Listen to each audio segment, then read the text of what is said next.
Hola, en este segundo capítulo del potencial de acción veremos las fases del potencial de acción, que son el pico, la repolarización y el postpotencial hiperpolarizante. También hablaremos de las características del canal de sodio y de potasio y de la participación del potasio en el potencial de acción. Espero sea de su agrado. Gracias. El sodio cuenta con un doble potencial que lo impulsa hacia el interior de la célula. ¿Quién lo está impulsando? Lo está impulsando el gradiente, porque el gradiente es mayor concentración afuera, menor adentro, entonces quiere movilizarse hacia adentro. Y el potencial eléctrico, que en el interior, en reposo, es negativo, entonces ¿qué hace? Lo atrae.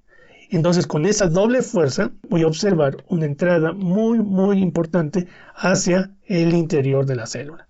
Lo que va a provocar entonces que el potencial se haga positivo.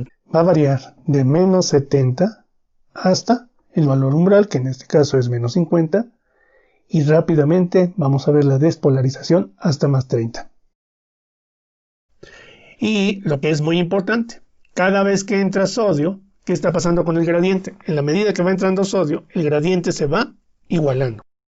Y al irse igualando, entonces quiere decir que el potencial de membrana se va a acercar al valor del potencial de equilibrio de sodio.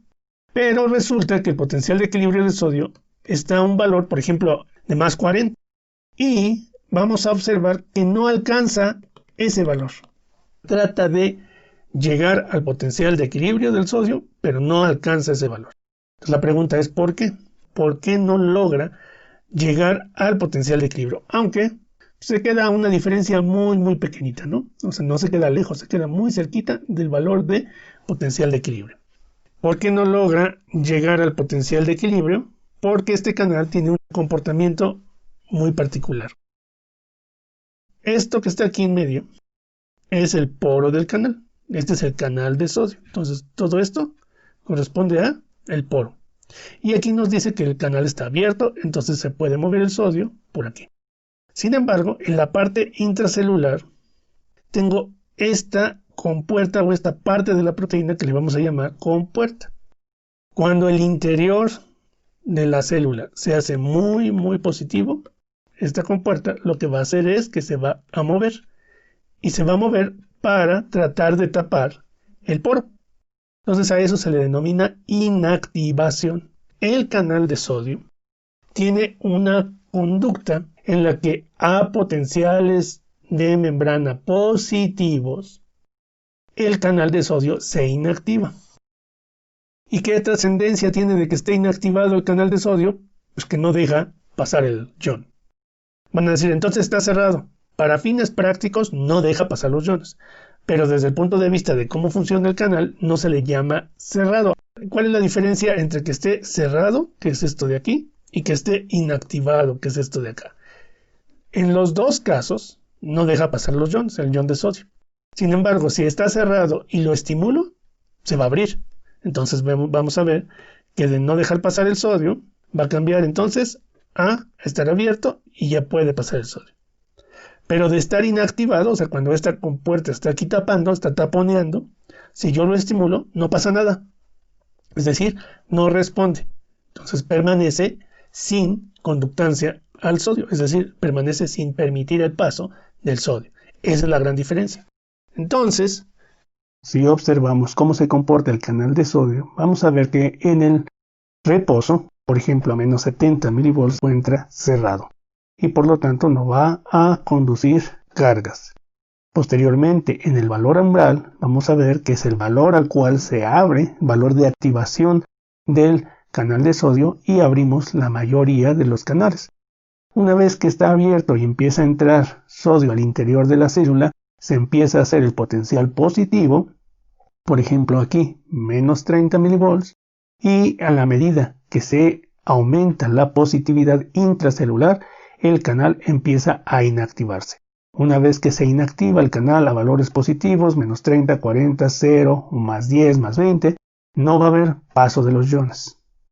Ahora, si tratáramos de explicar este fenómeno desde otro punto de vista, veríamos lo siguiente. Por ejemplo, cuando nos encontramos en el reposo, veríamos que aproximadamente el 100% de los canales de sodio se encuentran cerrados.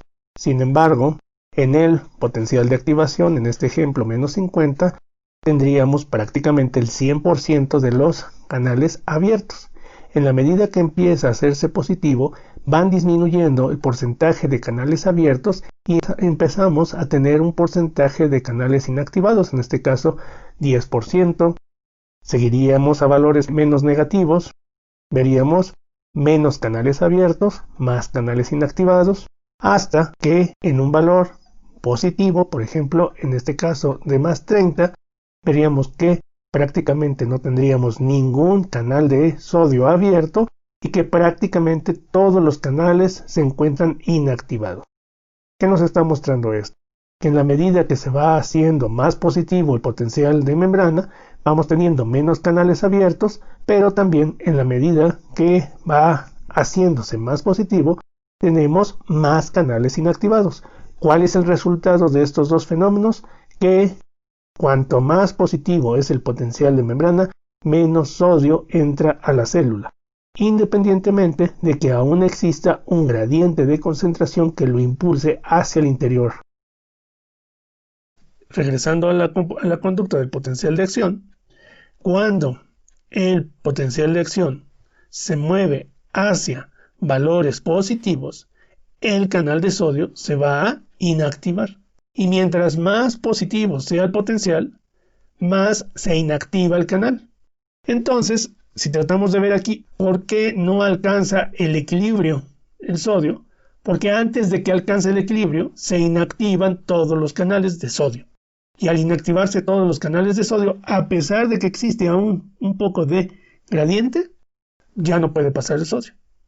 Entonces, eso me va a generar la fase 4, y a la fase 4 le voy a denominar el pico del potencial de acción. Entonces ahora, ¿a qué se debe el pico máximo del potencial de acción? Se debe a dos cosas. La primera es a la inactivación del canal de sodio. Y eso es característico de este tipo de canal. Sin embargo, tenemos otro factor que también va a influir para generar el pico del potencial de acción. Ahora, vamos a regresarnos. Están ocurriendo muchas cosas de manera simultánea. Regresemos al estado de reposo. Tenemos nuestro axón. Tenemos nuestro líquido intracelular, nuestro líquido extracelular. Y al mismo tiempo que yo tenía los canales de sodio en la membrana, también tengo canales de potasio. Ahora vamos a hablar desde el punto de vista del potasio. Ya hablamos cómo se movió el sodio. Ahora vamos a regresar la película y vamos a tratar de hablar de qué estaba pasando con el potasio. El potasio en reposo, ¿cómo se encontraba? Más concentrado en el interior, menos concentrado en el exterior. ¿Y eso qué va a provocar? Que el potasio quiera moverse hacia afuera. Es decir, su potencial de difusión, su potencial químico, lo intenta sacar. ¿Y cómo estaba el canal de potasio? Habíamos dicho que ese se encontraba abierto.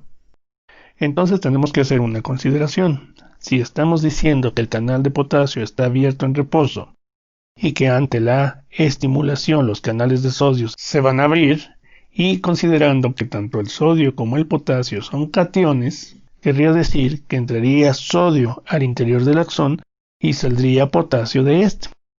Aquí podemos ver qué ocurriría si entrara la misma cantidad de sodio que la de potasio que está saliendo. ¿Cómo veríamos el nivel? Veríamos que el nivel no cambia, es decir, no es posible que entre la misma cantidad de sodio que la de potasio que sale, porque entonces no observaríamos un cambio en el nivel del valor de potencial de membrana. Entonces, pongamos un ejemplo simple para entender la relación entre el sodio y el potasio que se están moviendo justo en el momento de la despolarización. Imaginemos que tenemos una lancha. Y de repente ya están en medio del lago y se empieza a meter el agua. ¿De qué depende que se hundan o que no se hundan? Bueno, uno, de que se detenga la entrada de agua. Y dos, si no pueden detener la entrada de agua, voy a sacar el agua. Pero no solamente de que voy a sacar el agua, sino de cuánta agua voy a sacar. Si saco la misma cantidad de agua que entra, ¿qué ocurre? Pues sí logran llegar a la orilla, ¿no? Entonces, ¿qué es lo que estaba haciendo el sodio? Estaba entrando. Si la cantidad de sodio que entra, que son cargas positivas, fuera igual a la cantidad de potasio que sale, que son cargas positivas, ¿cómo cambiaría el potencial de membrana? Pues no debería de cambiar. Pero ¿qué es lo que vimos que ocurría? Cambia positivo. Entonces, ese simple hecho, ¿qué me está indicando? Que en la relación entre el sodio y el potasio, ¿qué podría estar ocurriendo? Que el interior del axón se está inundando de cargas positivas. ¿Quién lo está inundando? El sodio. A pesar de que el canal de potasio en reposo estaba abierto, resulta que los canales iónicos son muy especializados. Entonces, el canal de potasio que está funcionando en el potencial de la membrana en reposo es diferente al canal de potasio que funciona en el potencial de acción. Entonces, este canal de potasio que está abierto en el reposo, cuando doy el estímulo para iniciar el potencial de acción, ¿qué le pasa? Se cierra. Y entonces, como se cierra, ya no deja salir el potasio. Y el único que va a entrar, ¿quién va a ser? El sodio. Y entonces, ¿qué es lo que vamos a observar? Que se empieza a inundar el interior de cargas positivas. El canal de potasio, que es sensible al voltaje. Como es sensible al voltaje, él solamente está abierto al valor del reposo. Cuando empiezo a hacer positivo el voltaje, ya se cierra, ya estoy fuera de su voltaje de activación. Pues resulta que tengo otro canal, se le va a denominar el canal de potasio de la rectificación tardía. ¿Qué va a pasar con ese canal de potasio? Ese segundo canal de potasio en reposo está cerrado. Y cuando el potencial del interior se empieza a hacer positivo, entonces, ¿qué le pasa al canal? Se abre. ¿Por qué se llama rectificación tardía? Toma este nombre debido a una característica muy importante. Este canal en reposo se encuentra cerrado. Se da una estimulación y este canal ahora se abriría. Entonces lo que tendríamos es que al mismo tiempo que estamos estimulando al canal de sodio, vamos a estimular al canal de potasio. Sin embargo, el nivel de apertura de este canal es bajo. ¿Qué quiere decir? Que va a conducir poco potasio, es decir, la apertura del canal no es completa, por lo tanto su conductancia va a ser baja. Y es solo hasta que se modifica el potencial de membrana a valores más positivos que nuevamente cambia el canal, tiene una mayor apertura, aumentando la conductancia, es decir, dejando pasar mucho más potasio. Toma el nombre de tardío porque se tarda un tiempo en aumentar la conductancia del potasio. Pero como hemos repetido varias veces, para ese momento en el que el canal de potasio aumentó su conductancia, ya se encontraba totalmente inundado el interior, el axón, de cargas positivas. Lo que debemos de tomar en cuenta es que al encontrarse el gradiente de potasio a favor del exterior y el interior del axón inundado por cargas positivas de sodio, el potasio gana un doble potencial que lo impulsa hacia el exterior. Va a ser impulsado por su gradiente químico y también va a ser impulsado por un gradiente eléctrico. Así que una vez que aumentó su conductancia, una vez que rectificó, empieza a salir potasio con mucha fuerza hasta que alcance el punto exacto de equilibrio de cuántas cargas positivas entraron de sodio y cuántas cargas positivas están saliendo de potasio. Ese punto exacto es lo que corresponde al pico del potencial de acción. Entonces, el pico del potencial de acción te debe a dos cosas. Una, a que se inactiva el canal de sodio. Y dos, es el punto exacto en el que la cantidad de sodio que entró es igual a la cantidad de potasio que está saliendo. A partir de ahí sigo sacando más potasio y entonces ya empieza a regresar. Y entonces resulta que el potasio empieza a salir, es decir, empiezo a restar cargas positivas del interior. ¿Y qué le va a pasar al potencial de acción? Va a regresar a su potencial de reposo. ¿En dirección a quién? En dirección al potencial de equilibrio de potasio. Y entonces me va a generar la fase 5. Y a esta fase le vamos a denominar fase repolarizante o descendente.